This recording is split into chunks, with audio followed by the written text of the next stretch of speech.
What's going on, YouTube? This is SG1 Sports, and you're watching our college football channel. We continue with our 2023 schedule preview and projected record series.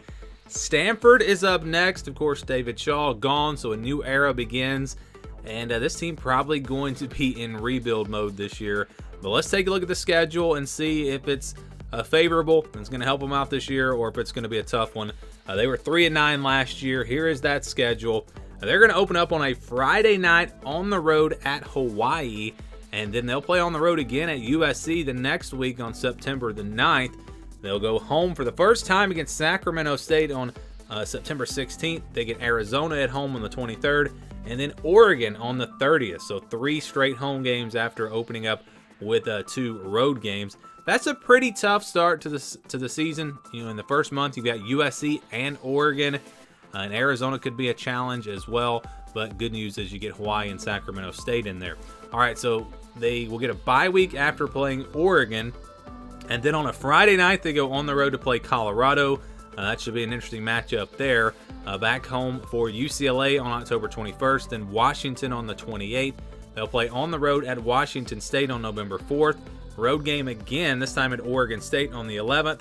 They play Cal on the 18th, and they close things out at home with Notre Dame on November 25th. So, you know, a pretty tough schedule here for Stanford.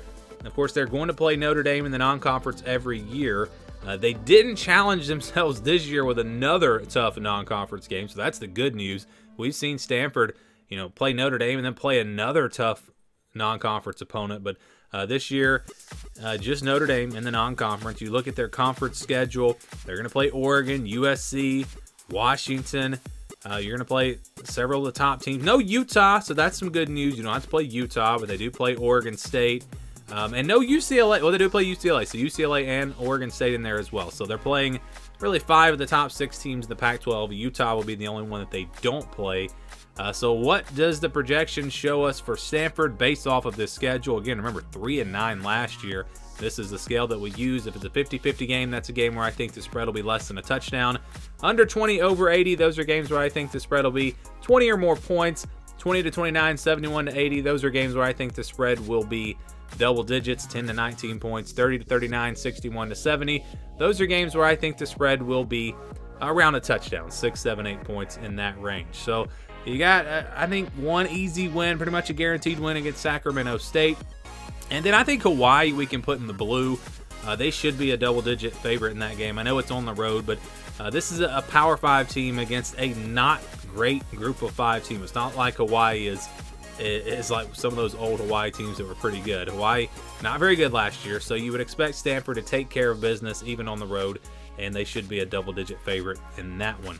I think they're going to be a double-digit underdog in 5 games: USC, Oregon, Washington, Oregon State, Notre Dame. Again, I think they're going to be a pretty big underdog in all 5 of these games. Tough to see them winning any of them.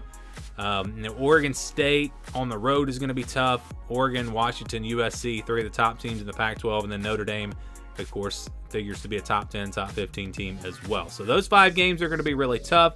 And then I think UCLA and Washington State, they're going to be at least a touchdown underdog in these games as well.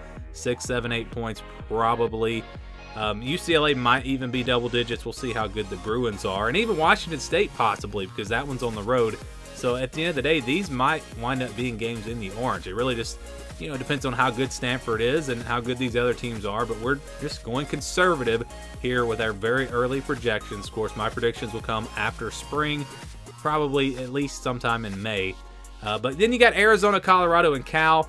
I think Stanford probably going to be an underdog in all 3 of these games, honestly, but not a huge underdog. Maybe they'll have a chance. If Colorado turns it around quickly and they're really good, or pretty good even, then that game probably should be in the yellow. But right now it's hard to say. So we're going to call these games 50-50 games, and we'll average everything out to get the projection here, giving them the wins over Hawaii and Sacramento State, and counting USC, Oregon, Washington, Oregon State, Notre Dame as losses.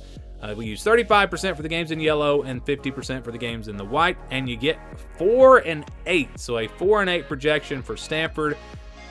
You know, I can't really see them doing much better than that. You get the 2 easy wins, and if they can win a couple of these 50-50 games, which, like I said, they're probably going to be underdogs in all 3 of these games, that could get you to 4 wins. I don't really see them beating any of the teams in the yellow or orange. So 3-9 might be more likely than 5-7, but 4-8, that's the projection for Stanford in 2023.